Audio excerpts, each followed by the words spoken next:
Sain UU, tasain UU, yang artinya, halo Rebahaners, dimanapun kalian berada, bagaimana kabarnya? Kembali lagi bersama saya John, still in the house. Kangen ya opening seperti ini. Salah satu film yang sebenarnya sudah pernah saya bahas 3 tahun lalu berjudul Ninja Assassin tahun 2009.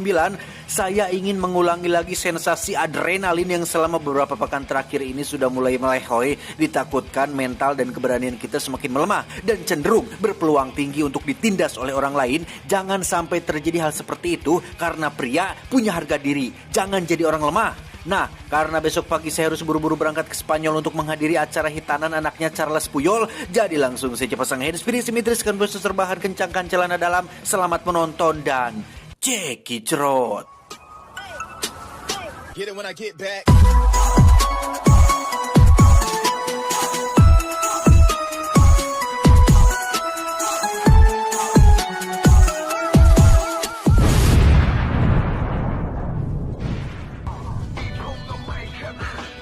Cerita diawali dengan memperlihatkan kelompok Yakuza sedang berkumpul di sebuah bar di Jepang, di mana sang bos kebetulan sedang dibuatkan tato oleh kakek pembuat tato yang metode pembuatannya masih menggunakan cara tradisional, sehingga hal itu membuat si bos kesakitan dan memarahi si kakek berkali-kali. Did you just say, old man?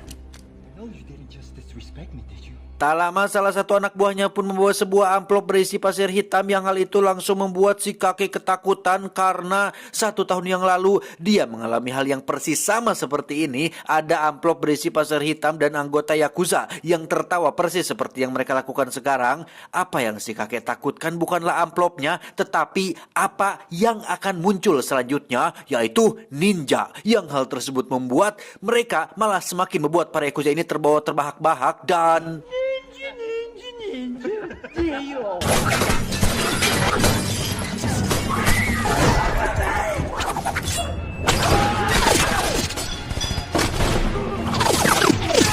Ya, semua yang dikatakan si kakek pun menjadi kenyataan ketika sosok ninja yang bersembunyi di kegelapan dengan begitu sadis membantai semua anggota Yakuza termasuk si bos. Sehingga di saat bersamaan si kakek merasa sangat kagum sekaligus takut karena mitos tentang keberadaan ninja kecuali Naruto adalah nyata dan bukan hanya dongeng semata.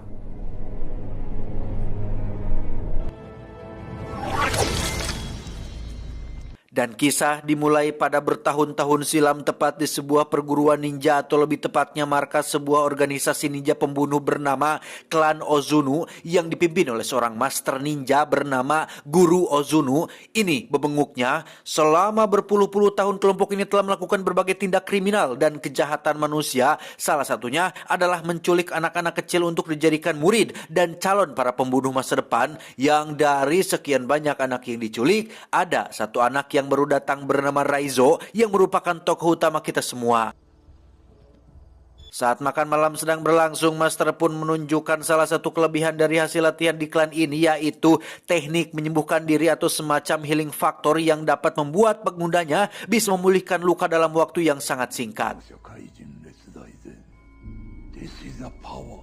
Cara mendidik Master sangat-sangatlah kejam dan tidak berperasaan, terutama kepada Raizo yang mendapat perhatian khusus dibandingkan murid yang lain. Entah apa alasannya, tetapi yang dimaksud dengan perhatian lebih di sini bukanlah sesuatu yang menyenangkan, karena siksaan dan hukuman yang didapatkan Raizo jauh lebih keras dan jauh lebih menyakitkan dibanding dengan anak-anak yang lain. Sebagai contoh, Raizo mendapat pelatihan khusus untuk bisa berjalan di atas lantai tanpa menghasilkan suara rereketan atau harus bisa bergerak dalam kesenyapan dan kesunyian. Yang karena Raizo masih kecil dan belum bisa mengendalikan tubuhnya, ia pun berkali-kali melakukan kesalahan hingga sang guru harus memukul telapak kakinya sampai berdarah-darah. Dari sekian banyak murid, ada satu gadis kecil bernama Kiriko yang nampak perhatian dengan Raizo yang sedang menahan rasa sakitnya. Dia mengobati luka Raizo supaya rasa sakitnya berkurang, sehingga momen tersebut menjadi momen penting awal kedekatan di antara keduanya. Beberapa tahun kemudian, kini Raizo dan anak-anak lain sudah beranjak remaja, di mana saat ini Raizo sedang melakukan duel dengan satu murid polontong bernama Takeshi yang nampak berambisi untuk mengalahkannya sekaligus ingin cari perhatian dari gurunya. Yang ketika Raizo dicurangi hingga terluka di bagian kepala, sang guru bukannya memotivasi atau mengusap lukanya, tapi justru mana menambah rasa sakit dengan cara menunjukkan teknik memelintir ulu hati supaya Raizo bisa mengendalikan rasa sakitnya sendiri.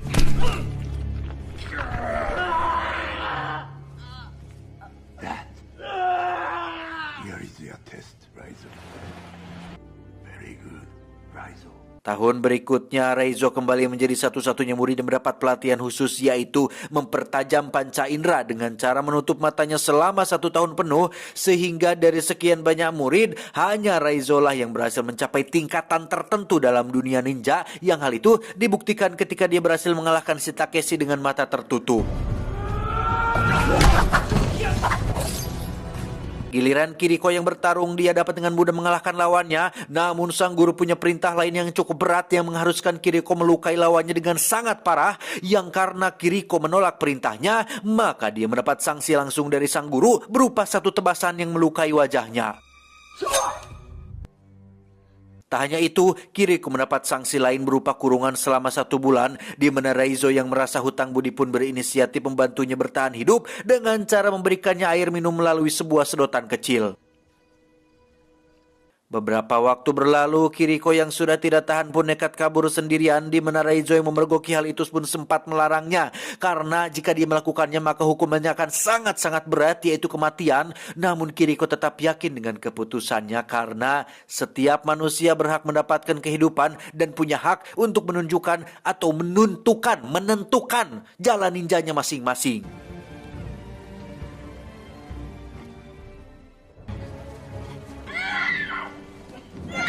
Dan ya, apa yang Raizo khawatirkan pun terjadi. Kiriko berhasil ditangkap dan akan mendapatkan hukuman berupa tusukan langsung di jantungnya, yang kesempatan ini diberikan kepada si murid polontong yaitu Takeshi, sehingga Raizo yang menyaksikannya pun semakin muak, marah, dan dendam kepada para ninja yang bukan dari Konoha ini. 7 tahun berlalu, kini Raizo sudah dewasa dan wajahnya mirip sekali dengan tokoh utama di serial drama TV Korea berjudul Full House yang dulu sempat ngetren pada zamannya, dan memang dialah orangnya. Untuk pertama kalinya, Raizo mendapat kesempatan untuk melakukan debut pertamanya, yakni sebuah pekerjaan untuk membunuh target yang ciri-cirinya memakai jam tangan emas, yang tanpa rasa ragu sedikit pun, Raizo langsung turun ke lapangan untuk melakukannya. Sukses menuntaskan pekerjaan pertamanya, Raizo diminta untuk melakukan satu tugas lagi untuk membuktikan bahwa dia adalah seorang Ozuno sejati, yaitu membunuh seorang murid wanita yang mencoba kabur persis seperti yang pernah dilakukan Kiriko, sehingga ketika kenangan pahit itu tersuat lagi, maka amarah dalam diri Raizo pun seketika muncul dan...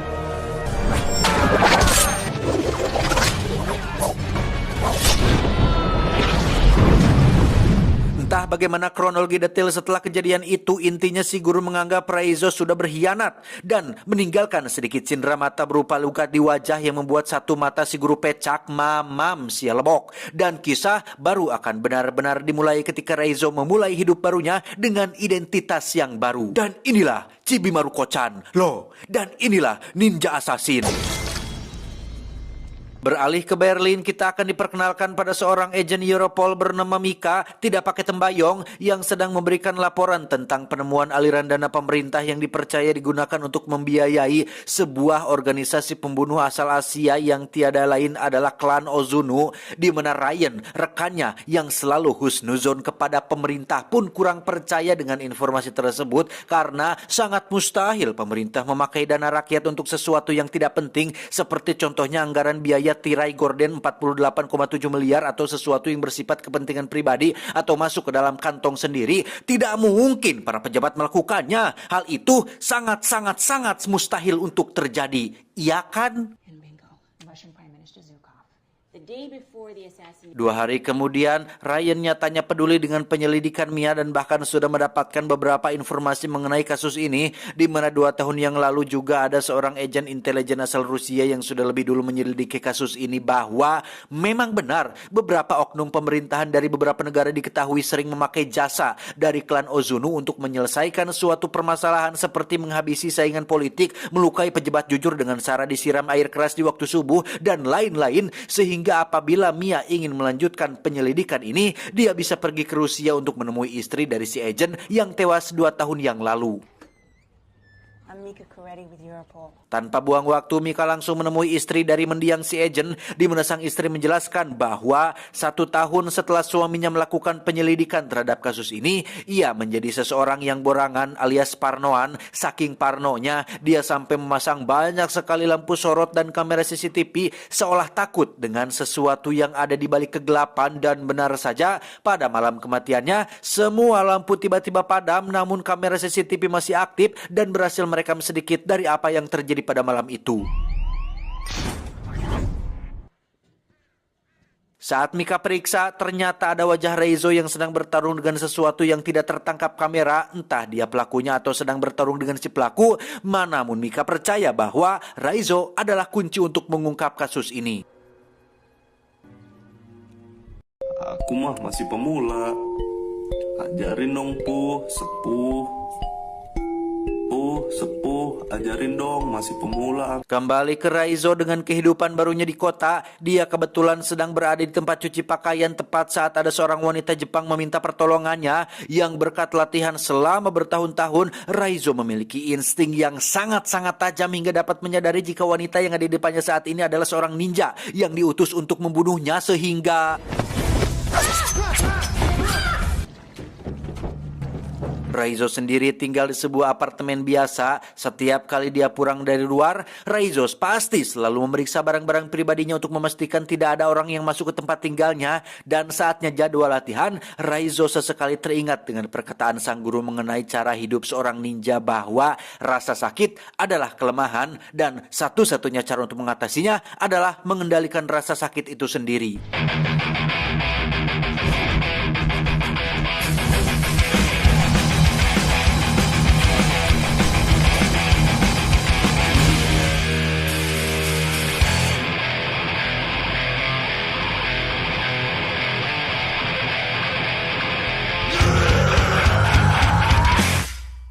Meski Reizo sangat membenci gurunya, tetapi semua pengetahuan, ilmu, pelajaran, dan didikan sang guru tak pernah ia lupakan sedikit pun. Hal itulah yang membuatnya masih hidup sampai sekarang meski pada insiden terakhir dirinya mengalami luka yang sangat parah. Tetapi karena Reizo sudah mencapai level bisa mengendalikan rasa sakit, ia dapat melakukan beberapa hal luar biasa. Salah satunya adalah debus seperti yang sering ditampilkan oleh Master Limban. Tak hanya itu, Reizo memiliki senjata favorit yang disebut dengan kusarigama atau sejenis senjata yang terdiri dari rantai dan pisau tajam kecil. Akan sangat bahaya sekali apabila digunakan oleh orang yang tidak profesional, tetapi di tangan para sepuh, suhu, senior, spesialis, dan ahlinya, kusarigama adalah senjata yang sangat mematikan. Sepuh, ajarin dong.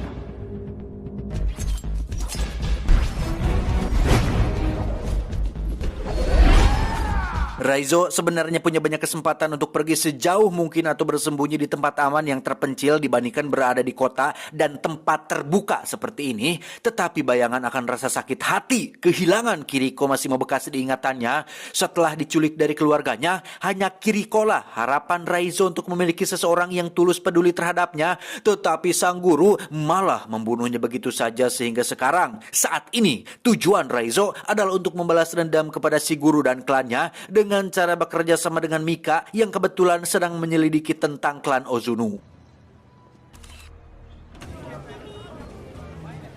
Kembali ke Mika yang sedang berada di kantornya, dia kedatangan seorang utusan dari pemerintahan yang rupanya atau nampaknya mulai mencurigai tentang penyelidikan yang dilakukannya, sehingga Mika segera menemui Ryan untuk memberitahunya bahwa kecurigaan mereka berdua selama ini kemungkinan adalah benar, karena tidak mungkin pemerintah sampai mengutus seseorang untuk menemuinya hanya untuk memastikan penyelidikan ini. Sehingga Ryan yang mulai khawatir dengan keselamatan Mika pun menyuruhnya untuk segera tinggalkan kota ini dan pergi cari tempat aman untuk sementara waktu. Tiba di komplek rumahnya, Mika diberitahu tetangga tentang pemadaman listrik yang terjadi secara tiba-tiba, sehingga Mika menjadi sangat khawatir karena dari hasil penyelidikannya, ciri-ciri awal kemunculan para ninja pembunuh pasti selalu ditandai dengan lumpuhnya pencahayaan yang ketika sudah masuk ke dalam kamar, alangkah terkejutnya Mika saat menemukan sebuah amplop berisi pasir hitam dan tiba-tiba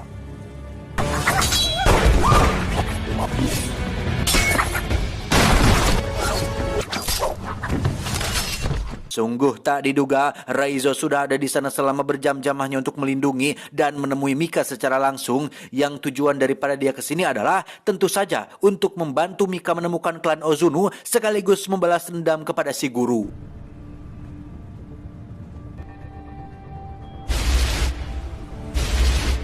Mereka berdua pun berhenti di swalaya untuk merubah penampilan demi untuk mengurangi resiko ketahuan, di mana Mika yang belegug pun malah menghubungi Ryan untuk memberitahunya bahwa saat ini dia bersama dengan Raizo, sehingga Ryan segera memberikan lokasi tempat untuk mereka bisa bertemu. on our side, Ryan. He wants Azunu, but he needs... Tiba di lokasi pertemuan, Raizo yang memiliki insting kuat pun bisa langsung menyadari niat Ryan yang ingin menangkapnya dan...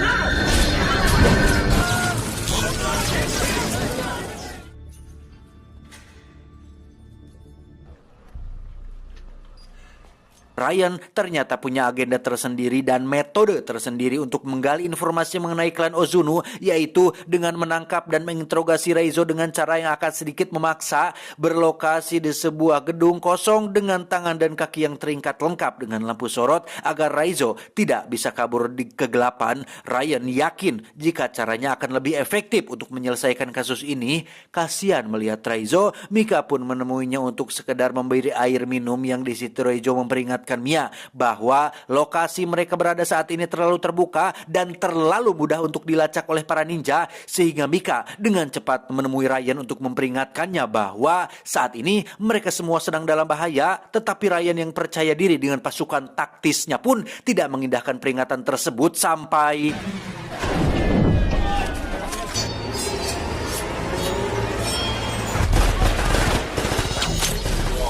Ketika para ninja sedang sibuk membantai pasukan taktis, Mika sendiri terlihat sedang melepaskan ikatan Raizo tepat saat satu ninja sudah keburu masuk ke dalam sana dan... Ryan yang di awal PDD meremehkan para ninja pun kini bisa nyumput menyaksikan satu persatu anggotanya dibunuh. Raizo menyuruh Mika untuk pergi duluan ke mobil, sementara dirinya akan menghadapi semua ninja hanya seorang diri. Little brother.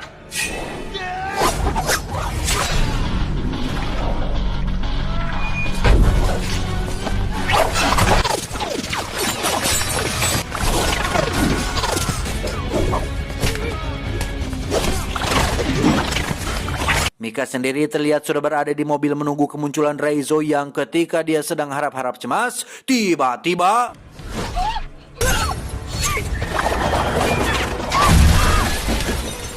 Kembali ke Raizo yang masih bertarung di dalam gedung, yang meski dia punya kemampuan di atas rata-rata, tetapi jika diprak-pak terus-menerus, lama-lama kelelahan juga, sehingga Raizo memilih tempat lain yang lebih terbuka untuk melanjutkan pertarungan ini.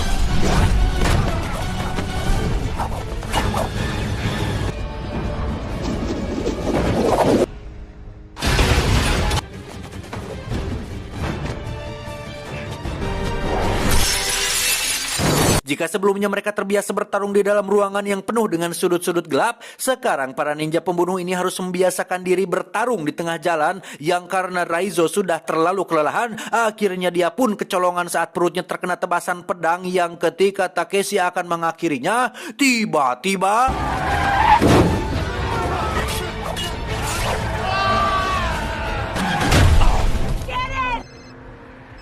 Ryan berhasil selamat dengan hanya menyisakan sedikit dari anak buahnya, sementara Mika membawa Raizo yang terluka ke kamar hotel, yang di situ Mika dan Ryan sepakat untuk akan sengaja membiarkan Raizo ditangkap oleh para ninja, tapi tentu saja ada rencana di balik itu, yakni memasukkan alat pelacak ke dalam tubuh Raizo supaya mereka bisa mengetahui di mana markas klan Ozunu berada.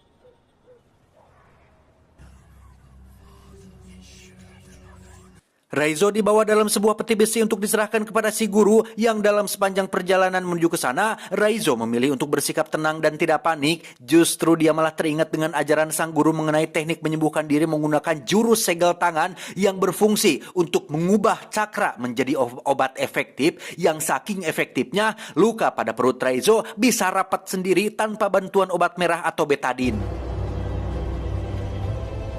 Tiba di markas, Raizo langsung menghadap sang guru yang kini sudah pecak. Beliau teramat sangat kecewa terhadap tindakan Raizo yang memilih untuk berkhianat. Padahal dulu, waktu pertama datang ke tempat ini, si guru melihat potensi besar pada diri Raizo dan ada sedikit harapan tentang Raizo yang akan menjadi penerusnya menggantikan kepemimpinan klan Ozuno di tempat ini. Tetapi pada kenyataannya takdir berkata lain sehingga sekarang Raizo harus mendapatkan hukuman mati atas pengkhianatan yang telah dilakukannya. Tepat disaksikan oleh Takeshi dan para murid, si guru tidak langsung membunuh Raizo tetapi ingin puas menyiksanya terlebih dahulu menggunakan jurus yang sama, yaitu jurus pelintir ulu hati, yang ketika Raizo batuk darah, keluarlah alat pelacak kecil dari dalam mulutnya yang tepat saat Takeshi menyadarinya, tiba-tiba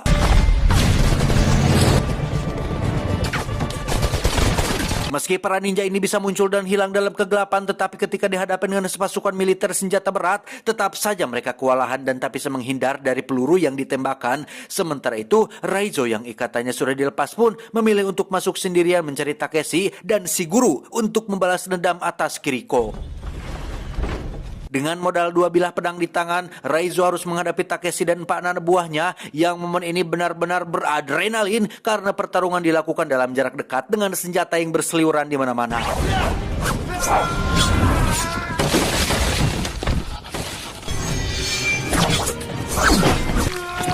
Selesai menghabisi para krocok, ini Raizo harus menghadapi Takeshi menggunakan cara licik, yaitu memakai jurus bacotan dengan mengingatkan kembali akan rasa sakit Raizo ketika melihat Kiriko mati dibunuh. Takeshi sudah salah besar mengingatkan momen tersebut karena justru malah memancing amarah dan kebrutalan Raizo yang malah balik membuat Takeshi menjadi ketar-ketir dibuatnya.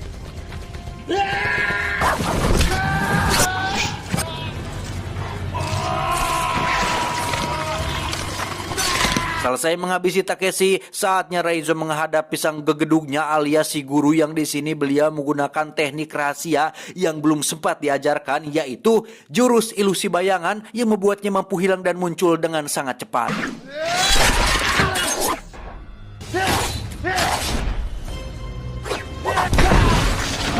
Raizo diserang secara bertubi-tubi berdarah-darah, benar-benar dihajar habis-habisan oleh si guru yang bergerak sangat terlalu cepat, yang meski Raizo sudah berusaha maksimal, dia tidak punya peluang untuk menang melawan jurus tingkat tinggi yang dimiliki oleh gurunya. Tepat saat Raizo akan dibunuh,